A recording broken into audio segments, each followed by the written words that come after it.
Bien. Nous allons commencer cet échange. Donc, bienvenue à tous sur cette 4e session du Forum Économie Circulaire. Cette journée est consacrée aux échanges et aux témoignages sur plusieurs thématiques qui ont un lien avec l'économie circulaire. Ce webinaire donc est consacré aujourd'hui aux achats publics, qui est un formidable levier, notamment pour mettre en œuvre l'économie circulaire. Et je remercie déjà nos témoins qui ont pris le temps de vous préparer leur retour d'expérience, leur support, qui vont prendre le temps sur ce webinaire de tout vous expliquer sur les leviers de la loi AGEC, les limites, les expériences, et j'espère qu'ils vous permettront de réfléchir et de faire des choses aussi bien que ces personnes-là. Donc, les règles du jeu, je vais vous les dérouler puisqu'on est comme dans tous les webinaires. Pardon, je m'étouffe. Je coupe mon micro, je coupe ma caméra. Vous pouvez utiliser le chat en mots pour poser vos questions. On essaiera d'y répondre au fur et à mesure. Si on a un peu de temps, on essaiera à la fin des 5 témoignages de donner la parole aux personnes qui voudront s'exprimer. Je pense que ça va être un peu compliqué, donc n'hésitez pas à poser vos questions dans le chat. Voilà, quelques conseils qui sont notés. Et je vous présente juste les interventions que vous allez pouvoir suivre. Alors, Charlotte Parent de l'ADEME, qui co-anime avec moi ce webinaire, qui va vous parler de la mission de préfiguration du réseau régional des achats publics, des achats durables, même plus largement. Pascal Baudard et Laura Moussi, de la région, qui feront un point sur la loi AGEC et comment appréhender sa mise en œuvre dans les achats publics. Corinne Bercher et Marie Baraille du SICOVAL, qui nous présenteront une opération du centre de loisirs de Castenay avec un retour d'expérience, notamment sur le mobilier de seconde vie. Christine Divou de Toulouse Métropole Mairie Toulouse, qui a fait des tests pour le réemploi de mobilier. Et enfin, Léna Fauvernier, de l'association Le Bruit de la Conversation, qui nous fera un retour d'expérience tout frais sur l'opération qui s'appelle Les Agiles, sur le réemploi de matériaux, et une mission qu'elle a menée en hackathon. Merci à vous. Je laisse la parole à Charlotte pour démarrer ces interventions. Merci Karine, bonjour à toutes et tous. Moi, je n'ai pas prévu de support. L'idée de mon intervention, c'était de vous présenter rapidement les actualités et les travaux que nous menons à l'ADEME aux côtés de la région sur le sujet des achats publics durables. Donc en fait, à l'ADEME, on est une équipe. Donc moi, je suis chargée de mission économie circulaire donc à l'ADEME Occitanie. Je suis basée à Montpellier. Et à l'ADEME, on est une équipe de 8 ingénieurs. On est à la fois des répartitions thématiques et géographiques. Et donc, c'est moi qui suis chargée d'animer, de piloter le sujet des achats responsables que nous avons décidé de remettre en priorité d'action au niveau de l'ADEME en Occitanie depuis 2019. Donc, à ce titre, il y a deux actualités principales à partager avec vous. La première, c'est que nous organisons des sessions de formation sur les achats publics durables depuis 2019. La prochaine est prévue en janvier. Elle sera en format dématérialisé totalement. Et il y aura d'autres sessions qui vont venir dans les 2 prochaines années. Je dois renouveler un marché en espérant pouvoir faire une session par département. Le public cible de ces sessions, c'est prioritairement les collectivités de toute taille, mais aussi plus largement l'ensemble des pouvoirs adjudicateurs qui sont soumis au Code de la commande publique. Donc, ça peut être des services de l'État, des établissements hospitaliers, des établissements d'enseignement secondaire, des services de l'assurance maladie, etc., etc. Et l'idée de ce module, en fait, il est organisé, donc c'est un niveau sensibilisation, il est organisé en 2 jours. Et l'idée, c'est de faire comprendre comment on peut utiliser chaque levier du code de la commande publique à toutes les étapes de la vie du marché, de la définition du besoin jusqu'au suivi de l'exécution.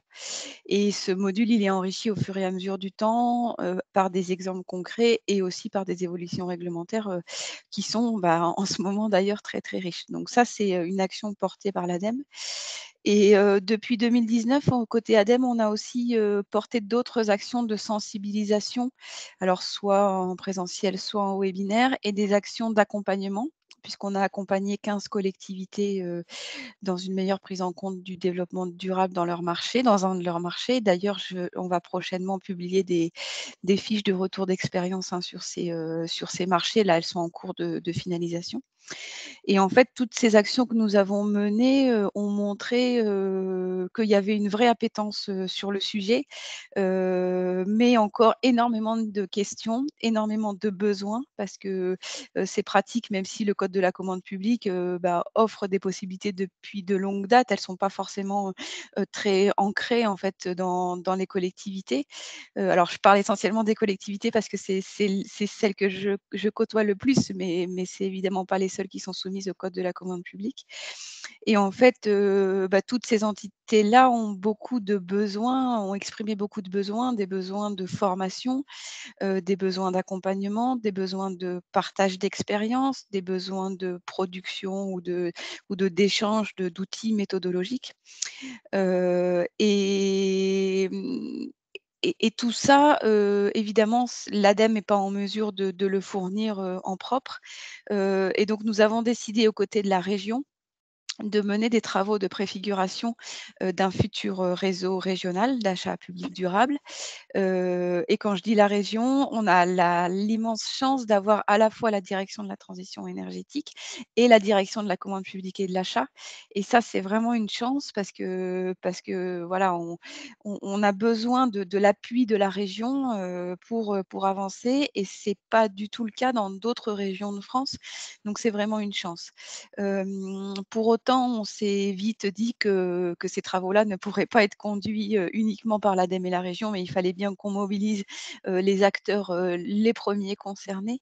Et donc on a monté un groupe de travail d'une vingtaine, on est 25, je crois 25 personnes. On a essayé d'avoir des structures, de tout type, donc services de l'État, encore une fois, hein, collectivités de toute taille, syndicats par exemple, déchets, des représentants, des organismes d'HLM, des établissements d'enseignement supérieur, des représentants de la fonction publique hospitalière et cetera. De tous horizons, de toute taille, je l'ai dit. On a essayé d'avoir une répartition géographique sur l'ensemble de la région Occitanie, même si c'était pas évident et aussi de différents niveaux de maturité sur ces sujets-là. Et l'idée, c'est de travailler pendant, une petite année. On a commencé en juin et on devrait finir en mars-avril, de 2022, de travailler sur donc collectivement sur ce que pourrait être, un futur réseau régional, en termes d'objectifs, de missions, de membres, d'organisation, d'animation, et puis de, modèles, économiques si on peut employer ce mot. Et donc on s'appuie beaucoup sur, ce qui existe, dans d'autres régions ou ce qui a pu exister dans d'autres régions. Parce qu'il y a tout un tas de configurations, très, très différentes et qui ont chacune leurs, on va dire, avantages et inconvénients. Donc on s'appuie sur ce qui se fait ailleurs. On a donc des réunions, on a 6 réunions, prévues sur cette année de travail et l'idée c'est d'en sortir une feuille de route sur encore une fois ce que pourrait être comment les acteurs, comment ce panel qu'on a voulu représentatif d'acteurs, même si forcément il est restreint, voit la structuration, en matière d'achat public durable dans un avenir, plus ou moins proche. Alors bien évidemment, ces travaux, nécessiteront derrière derrière une phase de décision politique, évidemment, de mise en œuvre et de concrétisation, puisque ça ne se fera pas d'un coup de baguette magique, bien évidemment. Ça prendra énormément de temps, mais on reste convaincu, la région, côté région et côté ADEME, que seul un réseau régional auquel seront du coup dédiés des moyens humains et des moyens financiers sera à même de répondre aux besoins de tous les acteurs que j'ai cités jusqu'à présent. Et comme encore une fois, ça peut être le cas dans d'autres régions de France, hein, il y a des réseaux qui existent de très longue date, pardon, de très longue date, notamment en Nouvelle-Aquitaine, mais pas que. D'ailleurs, on participe aux travaux de l'interréseau au niveau national et le plan national pour les achats publics durables qui devrait sortir, à moins que j'ai loupé sa sortie, mais on avait annoncé fin novembre, va encore souligner l'importance et mettre l'objectif d'avoir une couverture nationale complète en réseaux régionaux. Donc c'est dans ce cadre qu'on inscrit ces travaux-là. Voilà, donc j'ai parlé du calendrier. On devrait sortir la feuille de route, d'ici, voilà, avril-mai 2022. On communiquera, très largement sur ces travaux et pour l'instant, la suite, elle est pas connue, mais on travaille. Alors, j'ai pas dit qu'on était appuyé par une association qui s'appelle l'APESA qui anime, les réseaux en Nouvelle-Aquitaine et en Grand Ouest. Donc, des experts sur le sujet. Pour terminer, je voulais vous dire qu'il existe une plateforme nationale, des acheteurs publics, qui souhaitent intégrer le développement durable qui s'appelle Rapide. Je vais vous mettre les coordonnées dans le chat. Je vous invite toutes et tous, enfin, en tant qu'acheteurs publics et en tant qu'entité, soumise au code de la commande publique, à rejoindre cette plateforme vous pouvez échanger entre pairs sur vos pratiques d'achat. Et puis, va se construire un espace documentaire, enfin une banque, de documents, notamment méthodos, pour pouvoir faciliter le partage et les échanges. Parce qu'en fait, on se rend compte qu'il existe, par ailleurs déjà beaucoup de choses très utiles. Alors je me permets de lire le chat en même temps. On répondra aux questions, dans le chat au fur et à mesure. Voilà, je vais vous laisser mes coordonnées, aussi dans le chat et n'hésitez pas à me contacter en direct, si besoin. Parfait. Merci. Merci beaucoup, Charlotte. Juste pour information, à la fin de ce diaporama, vous trouverez les informations pour vous inscrire sur la plateforme rapide avec voilà, les petits conseils en vous disant sur quel groupe de travail vous pouvez trouver les informations sur lesquelles on communique et du coup, je vais passer la main à l'intervenant suivant, aux intervenants suivants qui sont Pascal Baudard et Laura Moussi de la région Occitanie qui vont vous faire un point sur le décret de la loi AGEC et avec ses contraintes d'application. Euh, Vas-y, bonjour Oui. Pascal, je te laisse le soin de partager du coup ton écran.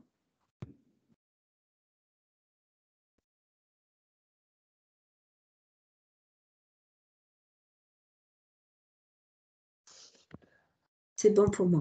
Voilà, donc bonjour à tous. Donc en fait, à la commande publique, donc je suis Pascal Baudard, chargé de stratégie achat à la commande publique à la région Occitanie.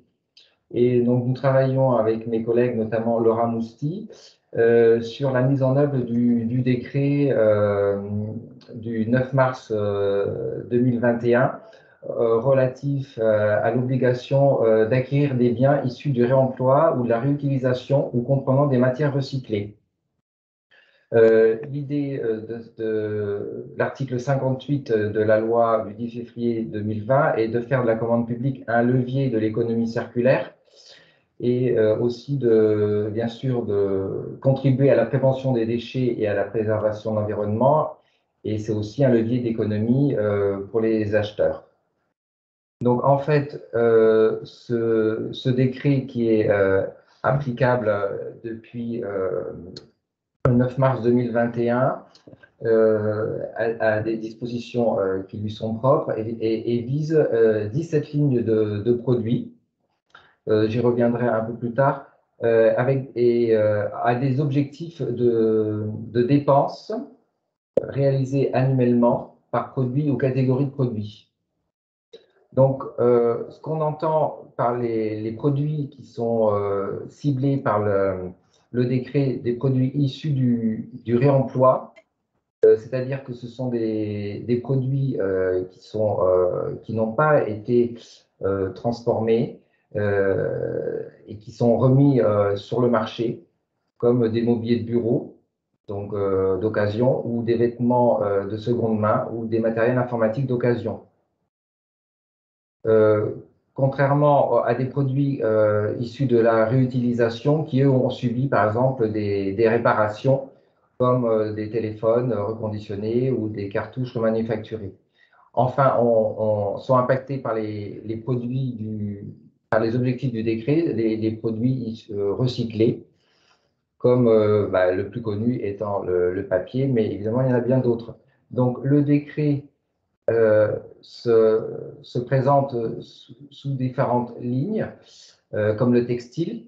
Et la nouveauté apportée pour le décret, et une nouveauté pour les acheteurs, c'est que les produits sont identifiés par code CPV. Ce sont les codes CPV de la nomenclature européenne, avec pour chaque CPV des pourcentages de produits réutilisés. Donc en matière, par exemple, en matière de textile, des vêtements, on a une obligation d'acheter des produits réemployés ou réutilisés à hauteur de 20% de l'ensemble de nos produits que nous aurons achetés dans cette catégorie. Pour cette catégorie de CPV, par exemple, c'est la première qui commence par 18. Donc, vous aurez les liens vers les textes à l'issue de ce support. Donc, en fait, comme je vous disais, le décret s'applique à partir du 9 mars 2021 pour les marchés à lancer et va concerner tous les marchés de fourniture à partir du 1er janvier 2022. Et c'est un dispositif qui sera amené à être évalué annuellement. Donc, l'obligation de la mise en œuvre de ce décret, évidemment, suscite de la mise en place d'une méthodologie d'application.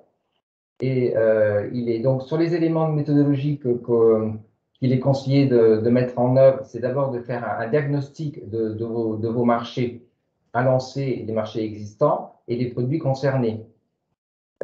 Et ensuite, en fonction de la programmation de vos achats, vous aurez aussi à mobiliser les acteurs qui sont partie prenante dans votre collectivité, mais aussi ça peut être les utilisateurs, les usagers des biens que vous allez acheter. Sur le point de vue juridique, évidemment, il faut mettre en œuvre des outils, à partir des outils comme l'allotissement, rajouter par exemple une ligne de BPU dans votre marché ou faire des lots réservés. Et évidemment, on peut aussi intégrer des spécifications techniques. Donc, pour les marchés existants, évidemment, par voie d'avenant, on pourra y intégrer des produits issus de l'emploi ou de la réutilisation ou du recyclage. Donc, une des solutions, plutôt des outils qui sont proposés d'utiliser par les acheteurs, c'est évidemment la connaissance de son marché. Et il est capital, avant de se lancer, on va dire, dans les achats concernés par ce décret, de bien connaître son marché, d'où un sourcing. Et évidemment, on ne peut que conseiller les acheteurs d'appeler aussi leurs fournisseurs pour voir avec eux les produits qu'ils peuvent vous proposer. Il est intéressant aussi de contacter des structures de l'ESS, mais aussi de l'handicap, puisque bien souvent, ils sont acteurs, par exemple, dans le domaine du reconditionnement ou de seconde main. Voilà, des produits qui sont évidemment concernés par le décret. Côté exécution du marché, évidemment, l'acheteur devra être vigilant au moment de passer ses commandes, de vérifier qu'on respecte bien les objectifs imposés par le décret par rapport à chaque catégorie de produits. Et enfin, une dernière méthodologie est le suivi des paiements, puisque le décret nous impose un pourcentage des dépenses réalisées. Donc, la difficulté peut-être sera d'intégrer dans le logiciel financier ce suivi. Alors, certains logiciels permettent d'intégrer des codes CPV et voilà, c'est une solution. Donc, si on peut résumer un peu ce décret, c'est évidemment, ce décret est réservé au marché de fourniture avec 17 lignes de produits, des codes CPV qui obligent donc de suivre nos dépenses en code CPV, donc ce qui est quand même nouveau pour les acheteurs. Des objectifs mesurés en pourcentage de dépenses réalisées annuellement, un dispositif qui sera évalué. Il y aura un décret qui devrait sortir pour préciser les modalités d'évaluation de ce dispositif. Enfin, il est conseillé aux acheteurs d'élaborer une méthodologie d'application en interne avec des process et ensuite mettre en place un suivi des dépenses. Donc, enfin, sur ce slide, je vous ai mis les principaux accès au texte, et notamment un guide méthodologique qui a été élaboré par France Urbaine et qui est très complet, avec des outils et notamment une grille de pilotage de vos marchés en fonction des objectifs du décret. Donc, je vous remercie pour votre attention et si vous avez des questions, on pourra peut-être voir le chat. Merci Pascal. De suite, pour continuer dans ton propos, une question posée par par Christine Divou. Concernant justement les marchés reconductibles, est-ce qu'à partir du 1er janvier 2022, on doit faire un avenant pour intégrer l'obligation ou est-ce qu'on peut attendre la fin d'exécution de toute période de reconduction, confondue? Et faut-il intégrer l'obligation dans le renouvellement? Alors, je vais lire les deux. Bon, il est conseillé déjà de prévoir un avenant pour intégrer les objectifs, hein, et ensuite de prévoir aussi dans le renouvellement du marché des critères ou en fonction des choix, hein, en fonction, ça peut être des critères ou un marché réservé. Voilà, pour un lot spécifique, par exemple, pour des fournitures de bureaux ou un lot sur du mobilier d'occasion ou un lot, par exemple, sur du textile. Tu veux dire que là, j'ai 15 marchés en cours concernant du mobilier, diverses et variés. Donc, tu veux dire qu'à partir du 1er janvier 2022, il faut que je fasse 15 avenants pour intégrer l'obligation en fonction… Alors, dans la méthode, oui, normalement, oui. C'est-à-dire, dans la méthode, il est intéressant de voir vos fournisseurs déjà, voir ce qu'ils peuvent vous proposer. Alors, soit il y a une possibilité peut-être d'intégrer avec les catalogues. Si les catalogues sont prévus dans le marché, c'est une possibilité. Sinon, on peut intégrer une ligne supplémentaire au BPU. Oui, il y a du catalogue, il n'y a pas de souci. Bon, je vais voir, je vois ce que tu veux dire. Je vais appeler mes fournisseurs pour savoir si via le catalogue, ils ont déjà un panel de 20% ou, je sais pas, on verra, possibilité de… OK. C'est-à-dire que les dépenses, la logique du décret est en pourcentage de dépenses, peut-être que déjà le fournisseur vous les fournit ces produits-là, mais l'idée c'est de les faire ressortir afin de les tracer. Et par CPV, c'est une méthodologie à mettre en œuvre. Merci. Charlotte, vous voulez intervenir? Je prends les grosses interrogations pour les personnes qui ont des marchés en cours avec de nombreux lots, de nombreux produits, etc. Je pense qu'il y aura quand même une certaine souplesse au départ, hein, Pascal, sur les marchés déjà en cours, mais que l'obligation, en tout cas, pour tout ce qui sera lancé au 1er janvier 2022, devra intégrer ces objectifs et ces pourcentages sur ces codes CPV. Pour les marchés à reconduction, il faudra faire le maximum, en tout cas. Oui, non, mais oui, tout à fait. On fait au maximum. On n'a pas de retour pour l'instant, évidemment, comme c'est nouveau. Mais l'obligation, elle demeure néanmoins depuis la sortie du décret, en fait. Alors, c'est vrai que il faut accuser le coup parce que ça nécessite vraiment une mise en place avec une logique de suivi des CPV, identifier les bons CPV. C'est tout un travail qui peut être très chronophage pour une collectivité aussi. Donc, voilà, en effet, de fait, il va falloir un certain temps, en effet, pour qu'on arrive à commander vraiment les produits. Je suis d'accord avec toi, Charlotte, que de fait, on ne va pas, dès le 1er janvier, forcément commander les produits. Il y aura un certain temps d'adaptation. Merci Pascal pour ces alertes, effectivement. Charlotte Parent vous a mis un lien justement pour trouver un guide sur la mise en œuvre de cette loi AGEC. Donc, je pense que vous retrouverez également des approfondissements de cette loi. Et je pose juste une dernière question de Jérémy Gadec. Effectivement, la plupart des points évoqués concernent les clauses de réemploi, de consommation responsable. Qu'en est-il des autres piliers de l'économie circulaire? Est-ce qu'on peut orienter un marché vers des mécanismes d'économie de la fonctionnalité ou privilégier des produits éco-conçus, par exemple? Oui, alors bien sûr, l'un n'empêche pas l'autre.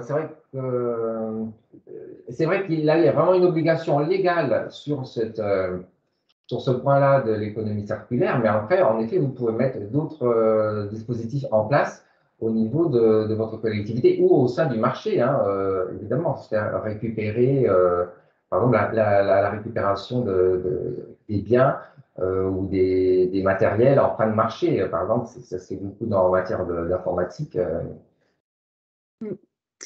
On va passer sur un exemple un peu plus concret, justement, de ces questions de mise en œuvre du réemploi et notamment du mobilier de seconde vie, en laissant la parole à Corinne Bercher et à Marie Baraille du SICOVAL. Je vous laisse partager votre support et vous passer la main. Oui, très bien, merci. Alors, je vais afficher le support.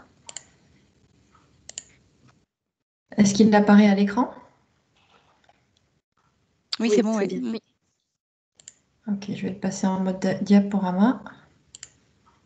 Hop, c'est toujours bon pour vous? Alors, avec Marie, on va vous faire un retour d'expérience sur l'opération de la LSH de Castanet-Tolosan pour lequel on devait s'équiper en mobilier. Rapidement, le sommaire de notre présentation. On va vous présenter le contexte et le périmètre du projet. Également, vous dérouler les problèmes qu'on a rencontrés, les actions concrètes qu'on a menées face à ces problèmes. On va vous présenter de manière synthétique aussi le parcours qu'on a dû faire pour finaliser ces achats et une petite synthèse qui va mettre en évidence en quoi ce projet est une réussite en termes d'achat. Et ensuite, effectivement, on ouvrira un temps pour les questions. Le contexte et le périmètre du projet. Ce bâtiment est un centre unique en France. Il a été conçu selon les réglementations des bâtiments bas carbone. Excusez-moi, le déroulé ne s'affiche pas. Alors, je vais peut-être le laisser comme ça. Ça y est, c'est bon, ça arrive. Pardon.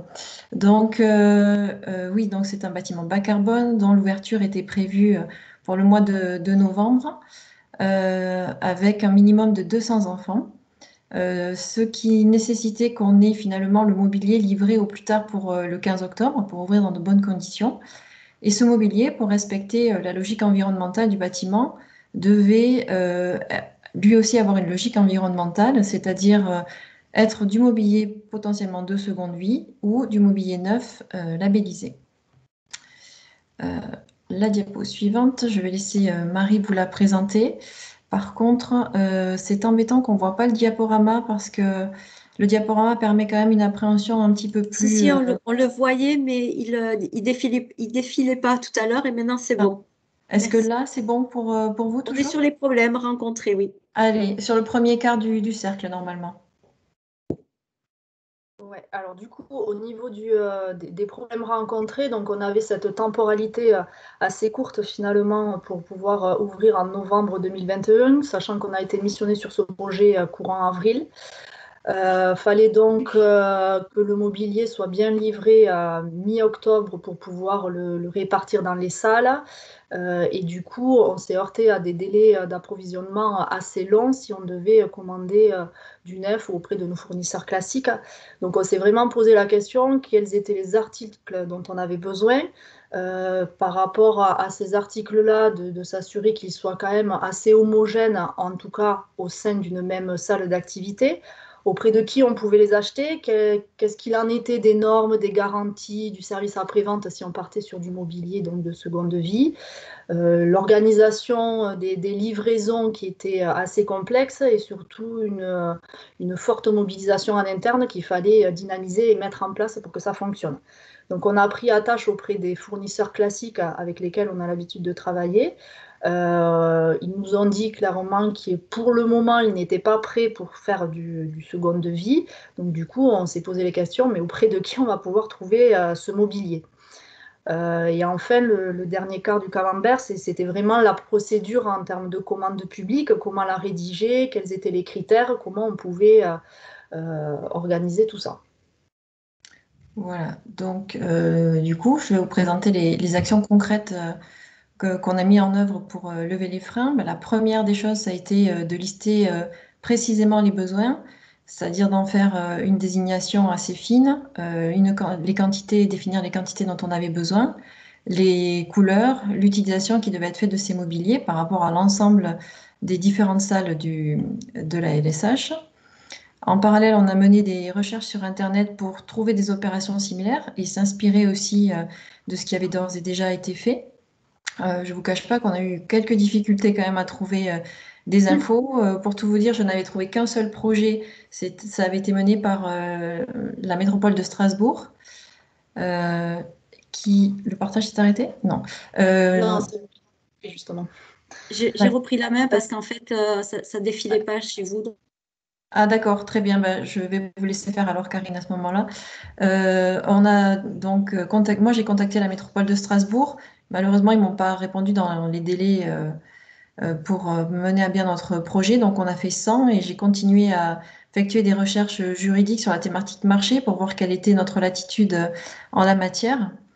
Et nous avons trouvé, vous pouvez dérouler, voilà, le dispositif des achats innovants qui avait été autorisé par décret en fin 2018 pour une durée de 3 ans qui nous permettait de faire des achats de gré à gré pour un montant inférieur à 100 000 euros hors taxe, à partir du moment où les achats concernaient l'utilisation de matériaux, de mobilier, de réemploi, de seconde vie, etc. Donc heureusement qu'on a trouvé ce dispositif, ça nous a permis de faire du gré à gré, puisque l'architecture marché, la mécanique marché ne se prête clairement pas à l'achat d'articles d'occasion. Et ben oui, on a continué effectivement les recherches ensuite pour, une fois qu'on a eu trouvé ce dispositif, pour voir auprès de qui on pouvait acheter les différents articles dont on avait besoin. Alors, au sein de la collectivité, nous avons en place un comité achat auprès de qui on présente tous les mois des stratégies achats, notamment là pour ce projet-là. On aura présenté 2 scénarios. Le premier qui consistait à faire de l'achat mixte, c'est-à-dire du mobilier majoritairement de seconde vie sur la région Occitanie et une partie de neuf pour ce qu'on ne pourrait pas trouver dans le cadre de ce projet. Ça avait l'avantage de nous permettre une certaine souplesse de commande, de pouvoir saisir les opportunités d'achat pour respecter l'homogénéité dans les salles du centre. Ça nous permettait aussi de pouvoir respecter les échéances. Comme l'a dit Marie, on avait quand même un planning relativement resserré. Ça nous permettait du coup d'ouvrir de manière à peu près sécurisée pour le mois de novembre en étant suffisamment équipés au sein du centre. ça a nécessité aussi une forte mobilisation interne, comme on l'a vu tout à l'heure. Et du coup, cette stratégie, on essaye de la pondérer en fonction des 3 axes de politique achat qu'on a au sein de la collectivité, qui est l'efficience économique, l'achat durable et l'achat local. Donc on voyait que cette première stratégie, elle cochait quasiment toutes les cases et ça nous permettait aussi de maîtriser les délais de livraison, ce qui n'était pas forcément le cas sur le deuxième scénario, qui était lui l'achat de mobilier neuf 100% labellisé, qui nous permettait certes de respecter la performance environnementale et les délais de procédure étaient par contre, eux, pas forcément très adaptés. En efficience économique, on voit qu'on est quand même beaucoup moins bon puisque l'achat neuf est forcément plus cher que l'achat de mobilier de réemploi. En achat durable, on était bien, mais pas aussi bien effectivement que la réutilisation. Et en termes d'achat local, ben, on était moins bien placé aussi puisque on ne pouvait pas choisir des fournisseurs plutôt locaux. Et en délai de livraison, comme on l'a vu tout à l'heure, on n'était vraiment pas bon. Donc le choix s'est porté sur la première stratégie qui a été là encadrée. Je vais laisser Marie vous présenter en détail notre parcours. Voilà, donc concrètement, comment ça s'est passé? Donc, on avait du mobilier pour équiper cette ALSH et 2 types de mobilier principaux, donc plutôt celui qui était administratif, les bureaux, les armoires, etc. Et plutôt ensuite du mobilier à destination des enfants avec du coup des tables, des chaises, etc. Donc, notre objectif étant d'acquérir du mobilier en seconde vie, on s'est donc orienté vers les canaux où rapidement on a vu qu'on allait avoir des difficultés à travailler avec eux parce qu'en fait ceux qui nous proposaient, on avait déjà les ressources en interne. Donc on s'est rapproché en fait au sein du SICOVAL des moyens généraux et on a aussi travaillé avec Valdelia. Donc concrètement ensuite avec les moyens généraux, ils ont pu nous équiper sur du mobilier administratif en grande majorité. Par contre, au niveau du mobilier enfance, ils ne pouvaient pas nous aider. Donc, il a fallu trouver d'autres solutions. C'est là qu'on a donc réfléchi par nous-mêmes et on s'est tourné vers d'autres acteurs. Et du coup, là, Valdelia nous a indiqué que Emma était une ressourcerie sur laquelle on pouvait s'appuyer. Et effectivement, Emma nous a fourni tant en mobilier enfance qu'en complément du mobilier administratif déjà trouvé par nos collègues aux moyens généraux. Il nous manquait quand même encore quelques mobiliers. Du coup, on s'est tourné vers des sites internet pour les collectivités où du coup il y avait d'achat de seconde vie, donc Web Enchères et Agorastore. On a aussi sollicité les communes de notre territoire pour savoir s'ils avaient du mobilier qui était un petit peu au fond des salles et qui ne servait plus. Et pareil pour les ALSH du territoire où certaines tables, certaines chaises ne servaient plus aux enfants. Malgré ça, il nous manquait forcément un petit peu de mobilier, difficile à trouver en seconde vie, donc on a fait le choix de l'acheter neuf et du coup on s'est retourné vers nos fournisseurs classiques en faisant attention quand même de travailler avec des fournisseurs qui avaient vraiment un engagement écologique, donc on a complété tous ces achats avec du neuf. Et tout ça, comme on l'a déjà dit, dans vraiment une contrainte de temps assez importante avec en avril la prise en charge du projet, mai, juin, une acculturation au réemploi parce que c'était quand même quelque chose de nouveau pour nous avec du coup un sourcing fait auprès des fournisseurs classiques comme on l'a déjà évoqué. Juillet-août, c'est toujours une période un peu compliquée avec les vacances, mais on a quand même essayé de passer quelques commandes juste avant l'été pour que les fournisseurs classiques, entre guillemets, aient le temps de concevoir le mobilier neuf. Et en septembre-octobre, on a affiné en fait les derniers achats à faire en seconde vie, l'organisation des livraisons et l'aménagement, bien sûr, dans les différents espaces, pour arriver à une ouverture en novembre qui s'est très bien déroulée en temps et en heure. Du coup, voilà, cette expérience a vraiment été une réussite par rapport au mobilier qu'on a pu acquérir, qui était principalement du seconde vie.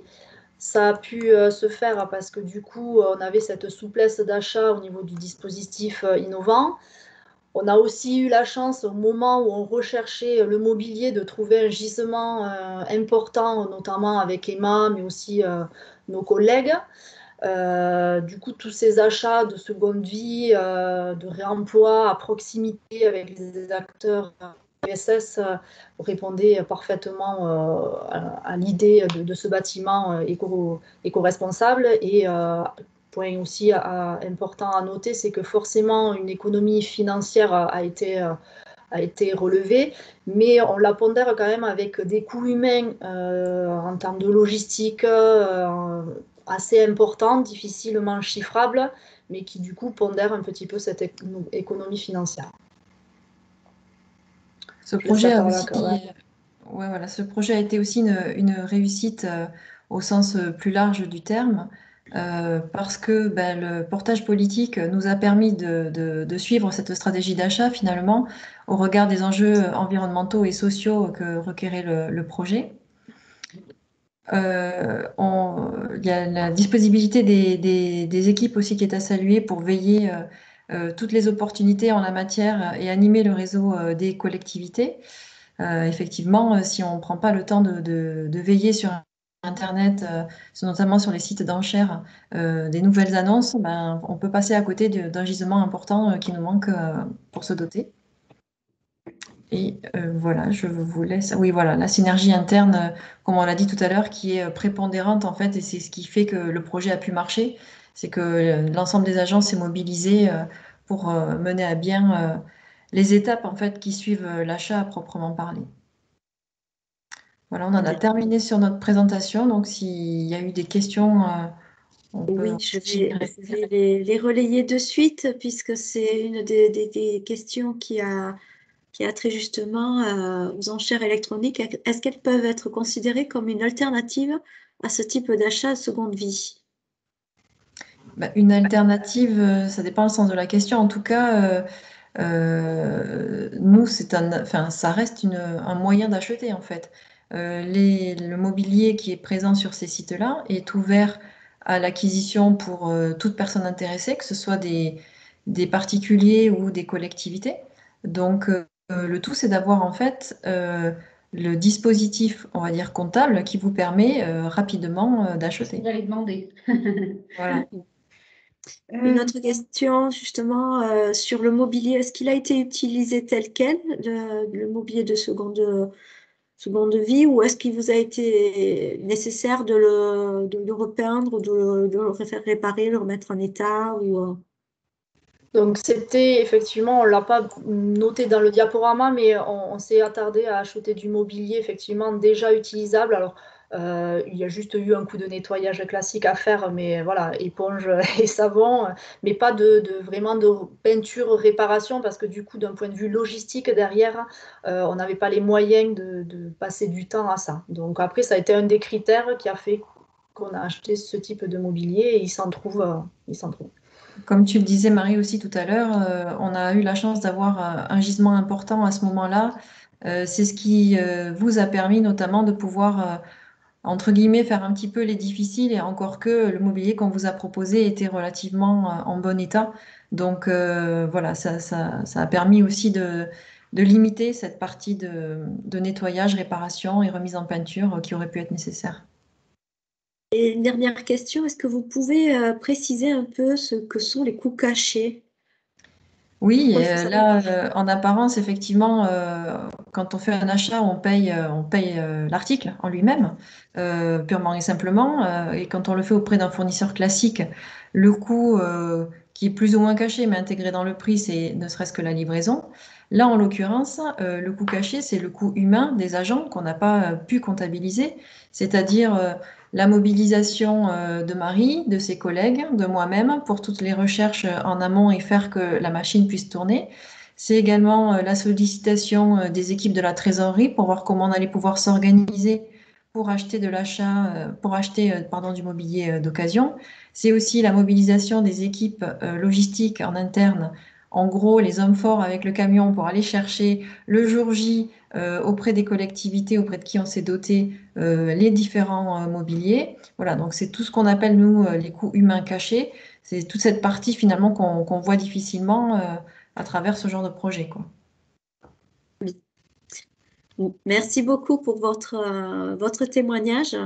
Je vais enchaîner avec Christine Divou de la métropole Toulouse, Toulouse Métropole et mairie de Toulouse, qui va nous parler du test pour le réemploi de mobilier. Je diffuse le diaporama et je vous laisse la main.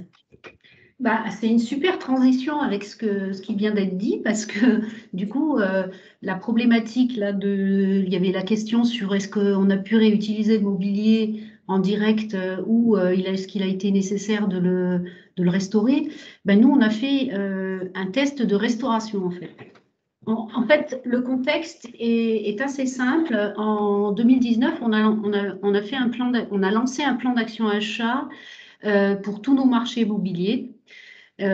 Qui très rapidement a largement débordé au-delà de l'achat, puisque la question du stockage, de ce qui était jeté, de tout, comment dire, de tout le mobilier, comment dire, ancien, stocké un peu dans tous des locaux assez atypiques dans toute la ville et la métropole. On a fait des découvertes, des mines d'or dans des locaux inadaptés. On ouvrait des portes et puis on trouvait derrière des piles de chaises, de pupitres, enfin un vrai trésor pour l'économie circulaire. Et donc voilà, ben, vous avez une slide là qui est très parlante. On a des bennes qui partent tous les, je sais pas combien par mois, de mobilier qui serait réutilisable, qui pourrait être réutilisable. Je dirais 80% de la photo que vous avez en haut est réutilisable.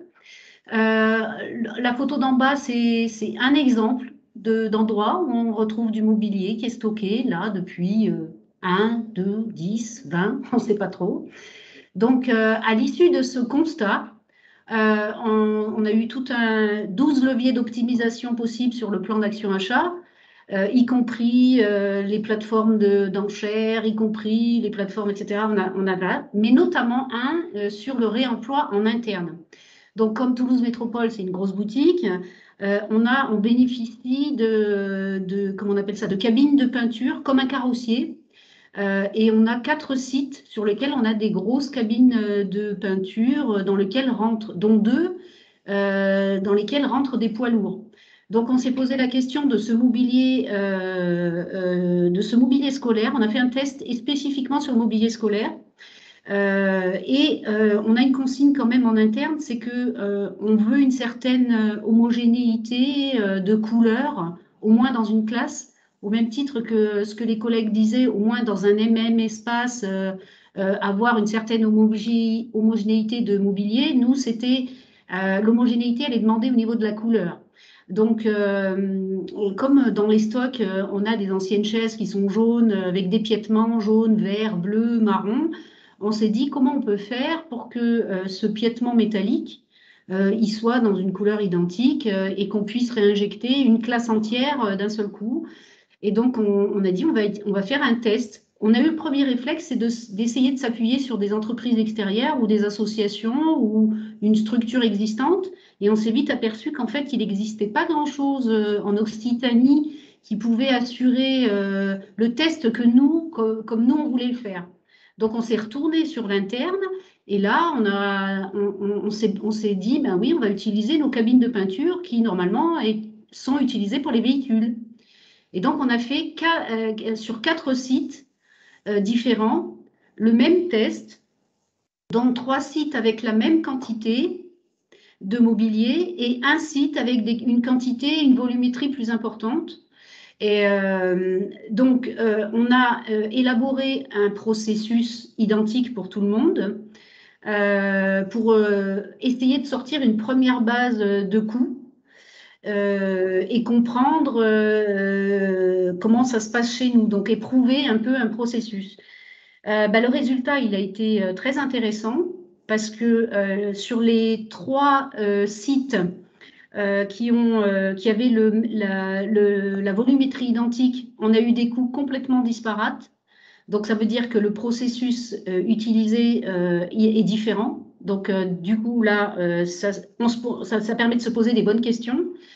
Et sur le site sur lequel on avait une volumétrie plus importante, les coûts étaient moindres. Donc, en fait, ce test en interne, ça nous a permis de comprendre quel processus est le plus adapté, que la peinture ou le process qu'on utilise pour les véhicules ne peut pas être le même que pour le mobilier, qu'il faut des accroches et une peinture spécifique pour ces parties métalliques.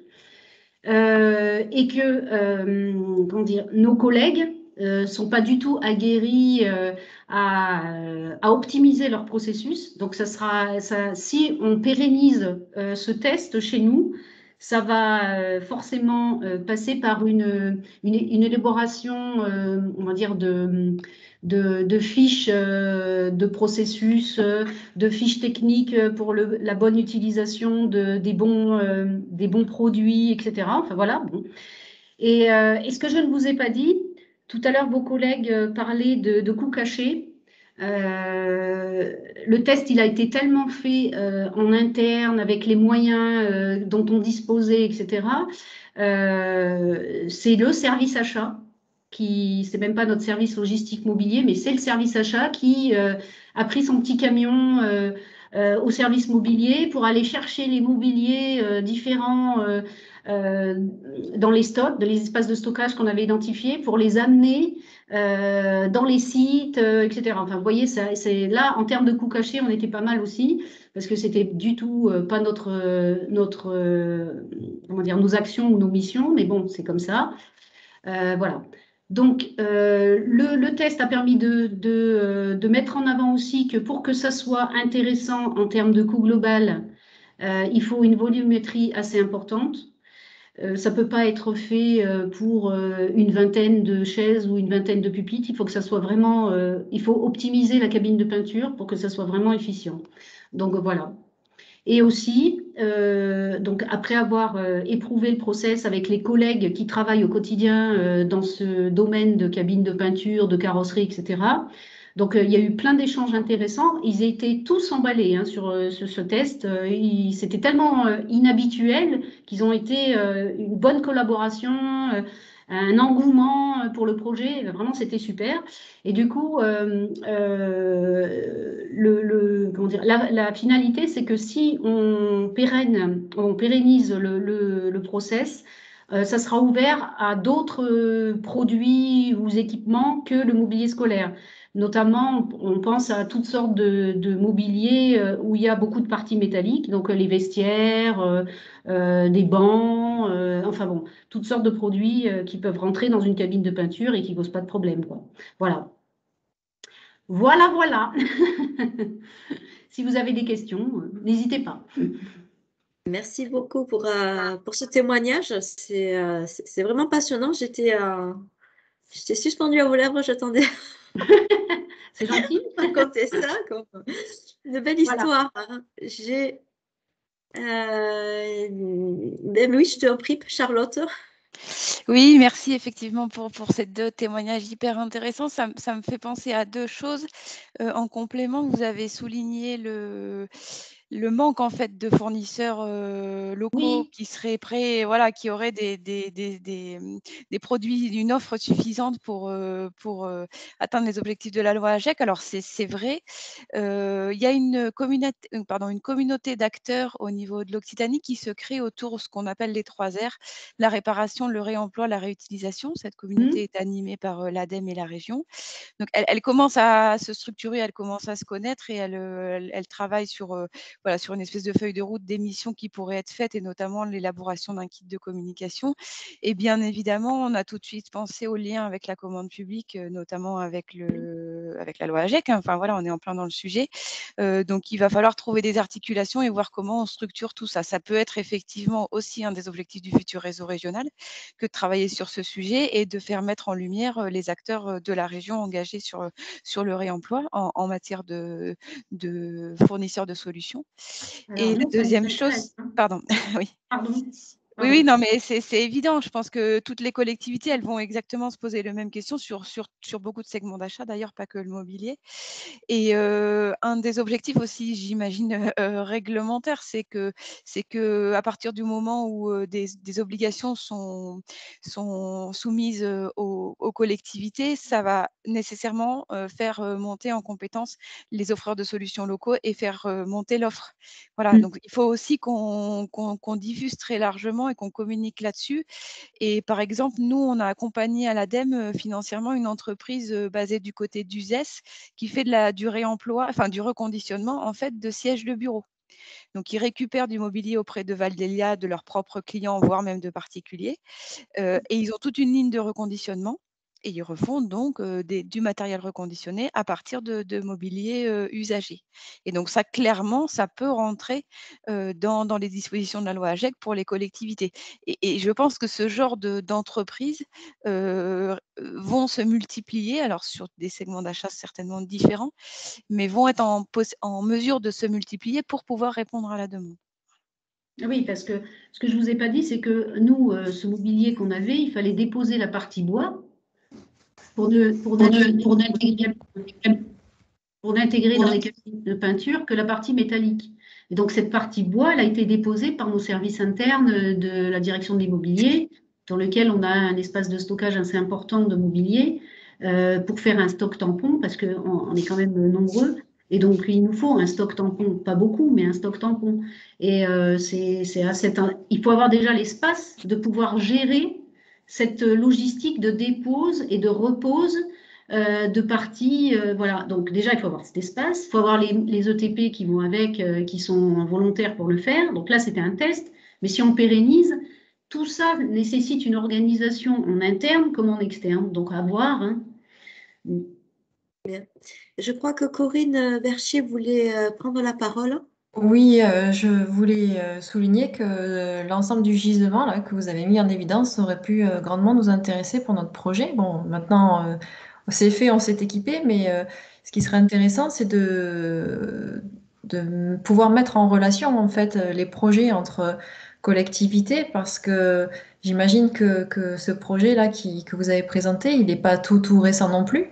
Donc, ça aurait pu être intéressant de savoir que, voilà, de votre côté aussi, Alors, vous aviez de quoi fournir. voilà. Et ça, alors là, complètement, quand tu parles de gisement, tu peux effectivement, tu peux. Parce que un des leviers, je te dis, il y avait 12 leviers d'optimisation dans mon rapport. Ouais. Et donc, tous n'ont pas encore été mis en œuvre parce que ça prend du temps. Il se trouve, la chance qu'on a, c'est qu'en 2022, on réécrit tous nos marchés immobiliers. Donc, ça, c'est une chance pour nous. Ouais. Et deuxièmement, un des leviers que j'avais proposé, c'était d'ouvrir le stock existant que les services ne réinjectent pas pour des raisons X ou Y aux communes membres de la métropole, avec, Mhm. avec une convention, je ne sais pas, enfin bon, ça c'est à travailler, il n'y a pas de souci. Et au-delà des communes membres, après, s'il nous reste encore des choses, de l'ouvrir aux habitants de la métropole. Et au-delà des habitants de la métropole, de partir sur les plateformes dont tu parlais, Agorastore et Web, je ne sais plus Ouais, quoi. Là. Web Voilà, donc ça, à la fin du bout, de mettre aux enchères sur ces plateformes, quoi. Mhm. Et bon, quand tu auras fait le cercle des communes membres, plus des associations des communes membres, plus, à mon avis, il ne restera plus grand-chose à la fin, quoi. On devrait liquider, tu vois, parce que l'objectif, c'est de ne pas avoir de stock qu'on sait qu'on ne réutilisera pas. Bien sûr. Mais bon, on n'y est pas encore, hein. On est une grosse machine. Pour bouger certaines choses, des fois, c'est long. Et d'ailleurs, vous engagez aussi un travail sur les vêtements. Parce que la question se pose de la même manière sur les textiles pour les collectivités et la possibilité de réemployer. Donc, il existe un cluster régional sur le textile qui s'appelle Recycloc. Et hier, donc au forum à Montpellier, j'ai discuté avec, je crois qu'il s'appelle Monsieur Kaspersky, qui a comme projet, qui réfléchit à du reconditionnement de certains types de vêtements de collectivités pour réemployer, alors peut-être en interne dans un premier temps et en externe dans un deuxième temps. C'est de Kaspersky, c'est Toulouse Métropole? Alors, Kaspersky, c'est le cluster, c'est Recycloc, mais il travaille avec Nicolas Delamarre chez vous pour essayer de monter le projet. Voilà. Qui est notre monsieur. Achat responsable, si Voilà, j'ai bien compris. tout à fait. Oui. Pas de souci. Je vais prendre les deux questions. Merci pour votre écoute. Encore dans le chat, juste les deux dernières questions. Alors, un commentaire, il semble que la ville de Toulouse a une équipe en charge des décors de théâtre du Capitole. Vous êtes-vous appuyé sur ces compétences pour le réemploi de mobilier? Alors, on vous donne des pistes a priori. Autre question plus générale, les deux expériences s'adressent à des sites où sont accueillis les enfants. Est-il prévu une communication spécifique auprès des parents pour leur donner des idées en matière d'économie circulaire? Ah, alors, moi, je vais répondre pour la part projet là qu'on a eu. C'est que dans le cadre du plan d'action achat aussi, il était prévu un levier pédagogique justement pour des écoles qui auraient été volontaires pour porter ce petit projet pédagogique avec les enfants pour justement travailler sur l'économie circulaire, en leur présentant, vous voyez, dans votre classe, le mobilier qui a été installé, c'est du mobilier réemployé, etc. Et donc, il y avait ce levier qui peut-être sera mis en œuvre en 2023, je ne sais pas trop, on verra, mais ça en faisait partie. Donc oui, on avait pensé à ça. Et puis, attends, il y avait un truc important là dans les questions, je vois. Ah oui, les décors de théâtre. Alors, Nicolas m'a parlé il n'y a pas longtemps d'une association qui récupère tous les mobiliers d'exposition, de décors, etc. Et donc, il y a quelque chose qui va partir chez nous, là. Il y a un partenariat qui va se mettre en place pour ça. D'accord. Et la dernière question, il semble que le réemploi en interne par une collectivité ne contribue pas à atteindre les objectifs de la loi AGEC, qui ne porte que sur l'achat de produits. Est-ce que vous confirmez? Donc, avez-vous des pistes par rapport à cela? Alors là, moi non. Là, je ne vais pas confirmer parce que je n'ai pas la volume qui ne porte pas sur l'achat de produits. Est-ce que vous confirmez? Alors attends. Ah non, mais ça, je suis certain qu'on n'atteindra pas avec notre réemploi, ça c'est sûr. Il faudra qu'on trouve d'autres pistes. Alors, et j'ai une dernière main levée, Marie. Oui, juste pour compléter par rapport à la communication auprès des parents, effectivement, nous, sur le projet qu'on vous a présenté, on a fortement axé cette communication auprès des parents parce que c'est vrai que c'était un bâtiment tout beau, tout neuf et on voulait du coup que ça soit bien accueilli, qu'il y ait du réemploi dans ce nouveau bâtiment et du coup les enfants étaient ravis, les animateurs aussi et également les parents. Donc ça a permis aussi d'acculturer tout le monde avec une nouvelle démarche, un nouvel état d'esprit où arrêtons d'acheter que du neuf et utilisons le réemploi qui traîne à droite, à gauche et qui ne sert à personne. Eh bien, merci pour ce témoignage. Je vais passer à la dernière intervenante de ce webinaire, Léna Fauvernier, de l'association Le Bruit de la Conversation. Je vous laisse la parole et je déroule le support. Merci. Alors, moi, je vais vous parler vraiment d'une toute autre expérience, parce que comme on vous l'a dit, on est une association, donc on n'est pas du tout un acteur public. On peut peut-être, ouais. Donc, c'est un retour d'expérience sur le projet des Agiles et récemment, on a fait un hackathon interétablissement entre différents établissements d'enseignement supérieur. Donc, je vais vous en parler plus amplement. Donc rapidement, en fait, ce projet est né grâce à deux associations. Donc la première, c'est Le Bruit de la Conversation, qui est un collectif d'expérimentation urbaine et d'éducation populaire. On est des architectes, des urbanistes, sociologues, et on travaille surtout sur la participation des habitants et des futurs usagers d'un lieu sur des projets urbains, architecturaux et artistiques. Et on a créé également une autre association qui s'appelle Campus et Toi et qui permet de mettre à disposition des logements vacants pour de la colocation de jeunes. Et notre idée, c'était d'aller maintenant jusqu'à construire de l'habitat réversible Donc réversibles, c'est-à-dire mobiles, transportables, démontables ou biodégradables, qui seraient construits à partir de matériaux de réemploi, avec très certainement des matériaux bio et géosourcés qu'on installerait sur du foncier vacant, notamment du foncier en attente de renouvellement urbain pour des colocations de jeunes. Donc ce serait plutôt le bruit de la conversation qui construirait, et ensuite la gestion locative serait exercée par Campus et Toi. Ouais, c'est bon, on peut passer. Merci. Et pour réfléchir à ce projet, en fait, comme tous nos projets, on souhaitait qu'il y ait des futurs usagers qui puissent réfléchir à la conception de ce logement, voire à la construction, puisqu'on organise aussi, nous, des chantiers participatifs dans nos projets. Et pour ça, on a commencé par faire une première étape. On s'est associé avec 4 établissements d'enseignement supérieur, donc l'INSA de Toulouse, l'UT2J avec un master d'urbanisme, ville, habitat et transition écologique, l'école d'architecture et les beaux-arts de Toulouse. Dans un premier temps, on a organisé un relais interétablissement pendant lequel chaque formation, pendant minimum 1 mois, réfléchissait à une thématique, une problématique du projet. Donc l'INSA a réfléchi sur l'autonomisation de l'habitat, avec comment on pouvait réfléchir à introduire des low-tech dans l'habitat. L'UT2J a réfléchi sur la réglementation urbaine et comment on pouvait accueillir de l'habitat réversible sur nos territoires. L'école d'architecture a réfléchi sur le réemploi des matériaux en identifiant les acteurs du réemploi sur le territoire et commence à réfléchir aussi à comment on pouvait réemployer ces matériaux dans le nouveau logement. Et ensuite, les Beaux-Arts ont réfléchi à la forme de la colocation, puisque l'habitat réversible, on le connaît notamment avec la tiny house, on le connaît pour, pas forcément adapté à de la colocation, donc il y avait aussi cette problématique-là sur laquelle réfléchir. Et ensuite, la semaine dernière, donc, on a organisé un hackathon, donc c'est une semaine pluridisciplinaire, intensive, créative.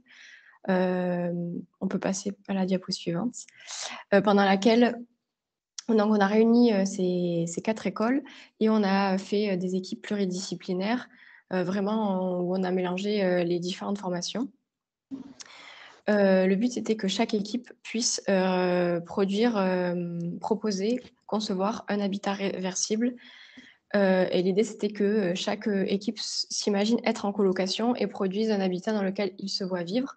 Donc pour ça, on leur a aussi mis à disposition du foncier, des terrains prétextes, pour qu'ils puissent imaginer concrètement et en situation des habitats réversibles. Donc, bon, là, vous avez un peu l'image de communication donc, qui explique un peu comment ça s'est déroulé. Nous, comme on est aussi une association d'éducation populaire, on a vraiment favorisé l'intelligence collective.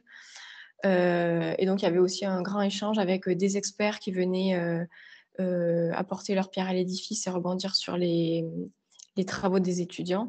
Et également une restitution où on a invité des collectivités et des professionnels aussi qui sont experts dans les thématiques abordées dans le cadre de ce projet.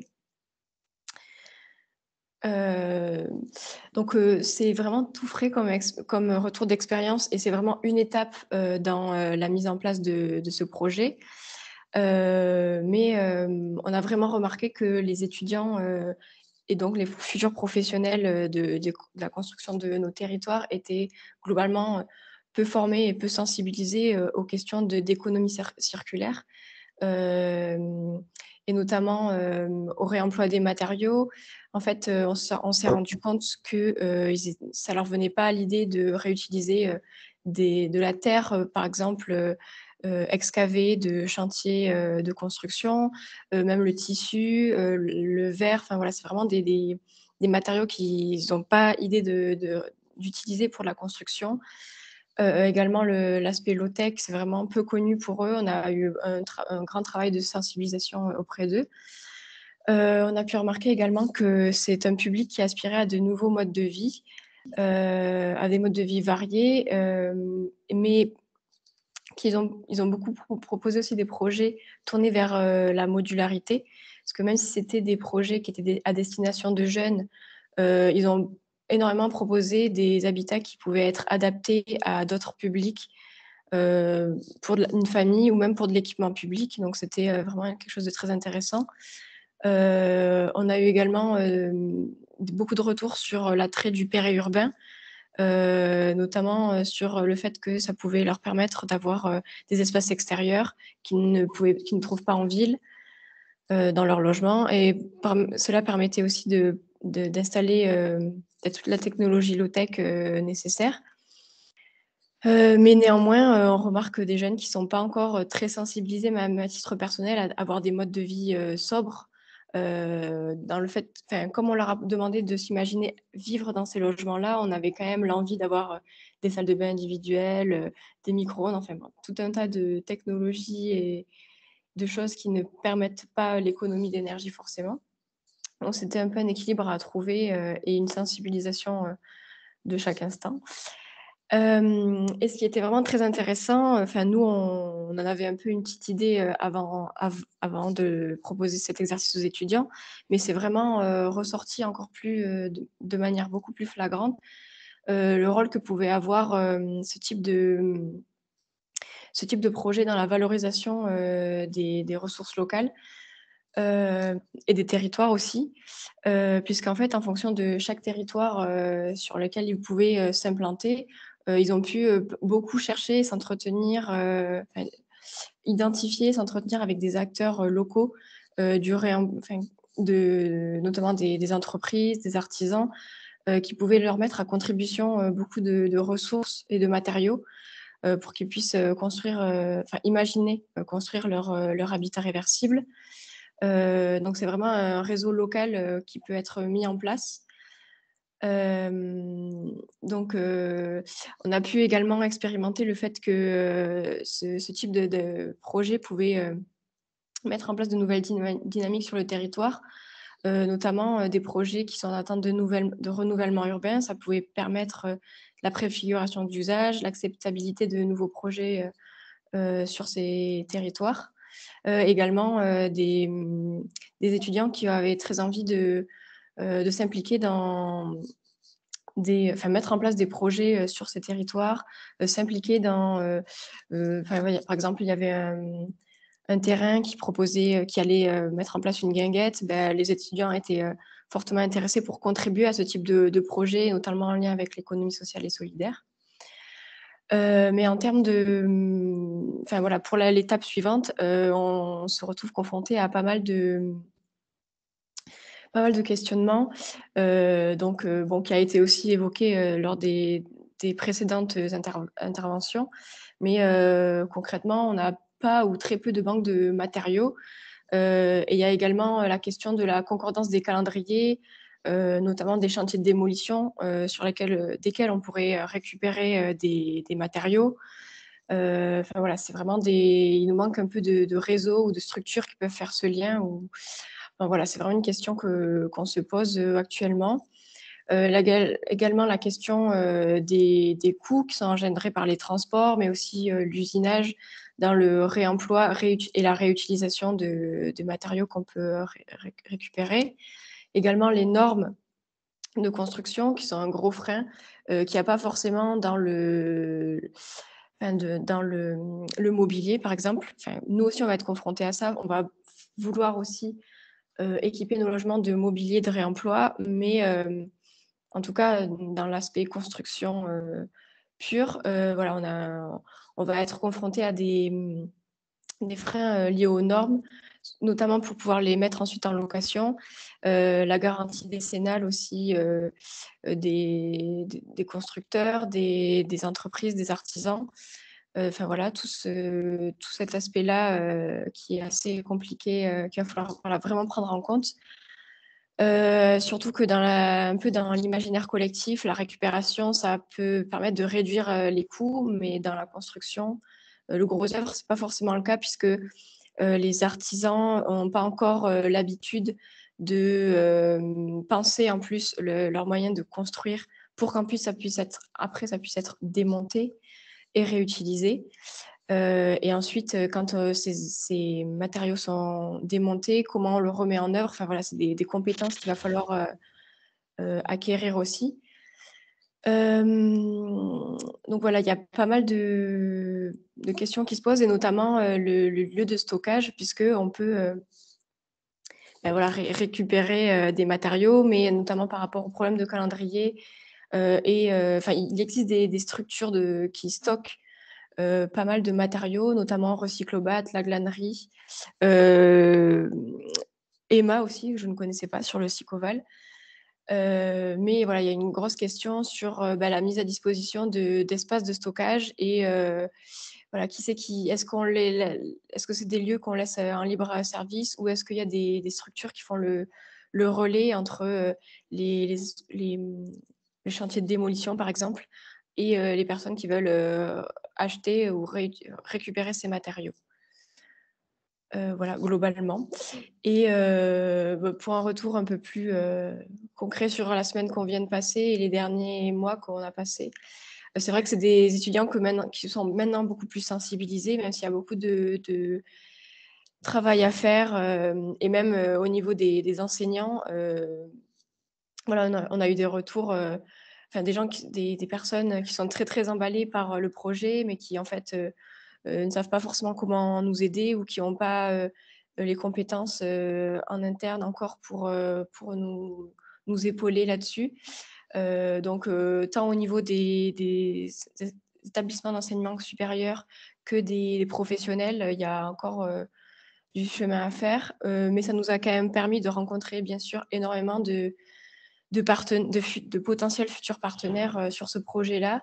On a des pistes au Sicoval, le bailleur social patrimoine aussi qui nous suit et qui est intéressé pour voir si on peut faire des choses ensemble, même si c'est voilà, à voir. Et voilà, plein d'autres acteurs locaux qui se posent la question aussi de la construction en matériaux de réemploi. Et si ça vous intéresse, tous les travaux des étudiants du relais sont d'ores et déjà disponibles sur le site de notre association Campus Étoile, et ceux du hackathon vont l'être très prochainement. Voilà, et pour la suite, va falloir qu'on dépasse toutes les problématiques qui ont été soulevées, qu'on avance pas à pas. Et là, on va rechercher des terrains aussi, pour pouvoir recommencer à expérimenter. Et si c'est pas pour tout de suite construire de l'habitat réversible pour mettre en location, on aimerait continuer à expérimenter et voilà, trouver des terrains pour pouvoir au moins, peut-être avec les étudiants, construire une partie ou l'entièreté de ce qu'ils ont proposé la semaine dernière. Voilà. Merci pour votre attention, et voilà, disponible pour échanger si vous avez des pistes, de l'aide à nous fournir. Voilà. Merci Léna de nous avoir présenté effectivement tout ce travail en amont. C'est quelque part, ça porte ces réflexions pour les futurs acheteurs publics, de savoir quelles sont les possibilités, notamment de cette question d'habitat réversible qui est intéressante, de matériaux. Vous avez mis effectivement le doigt sur un problème qui touche le réemploi, notamment ces questions de création de plateformes où on peut trouver les matériaux dans la durée, les quantités, etc. Je remercie David Lambert d'avoir précisé effectivement le projet porté par Toulouse Métropole Waste to Build, qui prévoit effectivement de travailler sur l'emploi de matériaux de seconde vie dans la construction et la rénovation. Ils ont un certain nombre de chantiers exemplaires. Je crois que c'est sur 3 ou 4 ans, et moi j'ai même entendu parler d'une plateforme qu'ils allaient tester au niveau de la métropole, une plateforme justement qui permettrait de recenser on l'espère, pouvoir être déployé sur tout le territoire Occitanie. Après, c'est vrai qu'il reste ce type de structure, on le trouve localement, comme Caprionis côté Montpellier, Recyclobat côté Toulouse, MRBC, ça commence à se développer. Voilà, voilà, je vous conseille fortement, voilà, de prendre contact avec Toulouse Métropole sur ce secteur-là et de faire le lien avec le travail que vous avez fait, ça peut effectivement peut-être… En contact avec Nicolas. Je vous donnerai les coordonnées. Oui, Voilà. merci. Voilà, je ne sais pas s'il y avait d'autres questions, des remarques sur le site de Emma, qui n'est pas effectivement sur le Sicoval, mais Oui, dans le j'ai vu. 64. Voilà. Ouais, merci. Et des boucles locales, des projets de plateforme, oui. Ouais. Donc, il nous reste quelques minutes sur cette thématique des achats publics. Je laisse la parole ouverte à tous les sujets, toutes les questions auprès de nos intervenants qu'on a encore pour nous quelques minutes. N'hésitez pas à vous manifester, à prendre la main.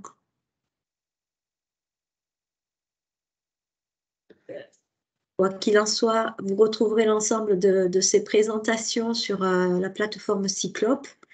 Je vous avais promis effectivement le lien rapide pour vous connecter à la communauté des acheteurs publics d'Occitanie.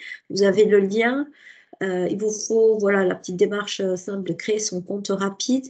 Demander d'intégrer le groupe local d'achat public durable en Occitanie et derrière, il y aura effectivement une petite attente pour l'acceptation. Ok. Sans demander effectivement les travaux que l'on mène avec Charlotte Parent et l'ensemble des 25 membres de ce groupe pilote qui réfléchissent à quels sont les points forts, les points les faiblesses, les besoins de notre région en termes de réseau et d'animation, voilà, qui sont un préalable aujourd'hui à la future création, on l'espère, de ce réseau régional. Un mot de plus peut-être. Je crois qu'il y a une main levée, Christine. Oui, est-ce que à votre connaissance, vous avez une autre collectivité qui a réalisé des tests comme on a pu faire nous en interne, ou sur qui on pourrait, avec qui je pourrais comparer mes coûts, mon process, enfin tu vois? Des tests sur du réemploi de mobilier? Oui, mais réalisé en interne, totalement en interne, comme on a fait, tu vois? Non? En Moi, je ne connais Occitanie, pas. Non. non. Ça vaut le coup de poser la question sur Rapide, hein. Alors du coup, on est un peu hors sujet par rapport aux achats, puisque a priori, il n'y a pas d'achat, c'est du réemploi. Mais peut-être au moins sur le groupe réservé Occitanie, là, peut-être ça vaut le coup de poser la question. Ou peut-être même sur Cyclope, hein, sur la communauté des acteurs engagés dans le réemploi, sur Cyclope. Voilà, moi, je n'en connais pas personnellement. Ok. Mais… Bon, c'est une question. Merci. Marie, tu voulais aussi intervenir? Non, non, pardon, c'est une erreur de manipulation. Merci. Bien, ben écoutez, je vais juste dire un petit mot de la fin si personne ne veut. Ah, j'ai pas vu une contribution de Jérémy encore. Un webinaire très intéressant sur le réseau A3P, notamment sur la facture numérique, a lieu dans quelques semaines avec des témoignages intéressants qui révèlent que c'est encore juridiquement compliqué pour l'acheteur public de faire des dons.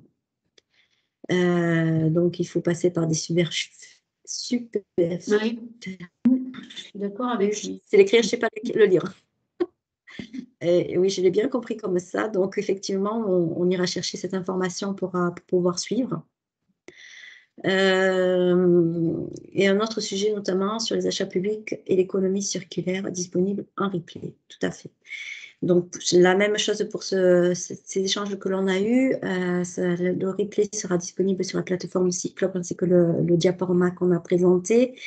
Je vous remercie encore les participants pour être intervenus. Je crois qu'il y a encore une main levée. On a quelques minutes, donc je la laisse. Je regarde qui c'est qui souhaite intervenir. Monsieur Gilles Salimori de Copscope. Je vous laisse prendre la parole. Oui, bonjour. Excusez-moi, merci d'abord pour toutes ces contributions. Et je voulais savoir au sujet des questions du réemploi pour le BTP et de la loi qui est passée, si elle avait été mise en œuvre dans les collectivités publiques sur une obligation du coup de réemployer ou en tout cas de faire de la déconstruction ou de la dépose sélective. Et je voulais savoir, peut-être, c'est pas le cadre, hein, mais comment ça se passait au niveau du coup des collectivités territoriales et des différents euh, marchés publics. Si du coup il y avait une clause maintenant ou une ligne spécifique sur cette déconstruction. Et si vous aviez les moyens de me répondre ou pas, je viens à la pêche. Eh bien, disons, moi, si je peux répondre, déjà, on va dire que c'est au cas par cas. Effectivement, sur des chantiers de rénovation, la question se pose effectivement le capital de l'emploi que peut proposer tel ou tel bâtiment. Donc, mais ça se réfléchit forcément en amont. En termes de réglementation, je crois que bon, les questions de réemploi, c'est se poser les questions au moment du programme pour être sûr de ne pas passer à côté de ces questions de récupérer des matériaux qui pourraient être réemployés, de réutiliser, mis à disposition et travailler avec le réseau d'acteurs existants sur le territoire. Donc là aussi, c'est en train de se structurer. C'est des questions de filière, hein. Donc dès qu'on parle filière, on parle ressources, on parle acteurs, on parle territoire. Des fois, il y a des opportunités qui sont créées, mais on a un des maillons de la chaîne qui manque, donc c'est pas toujours facile. On va être accompagné aussi, juste pour votre information, par Envirobat qui a une mission justement de préfiguration de cette filière du réemploi en Occitanie. Donc avec l'identification des acteurs, des gisements, des plateformes. Il y a tout un travail qui vient de démarrer sur ce sujet. Donc n'hésitez pas à vous faire connaître d'Envirobat pour venir compléter cette base de données qui va être essentielle justement pour créer les liens sur ces différents sujets. D'autres mains ont été levées. Je vous laisse.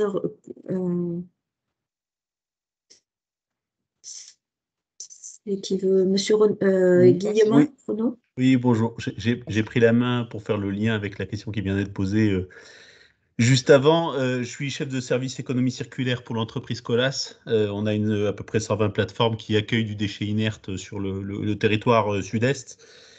Juste pour vous dire, vous faire part d'une initiative qui a été menée sur le département du 34, mais qui va se développer sur l'ensemble de l'Occitanie.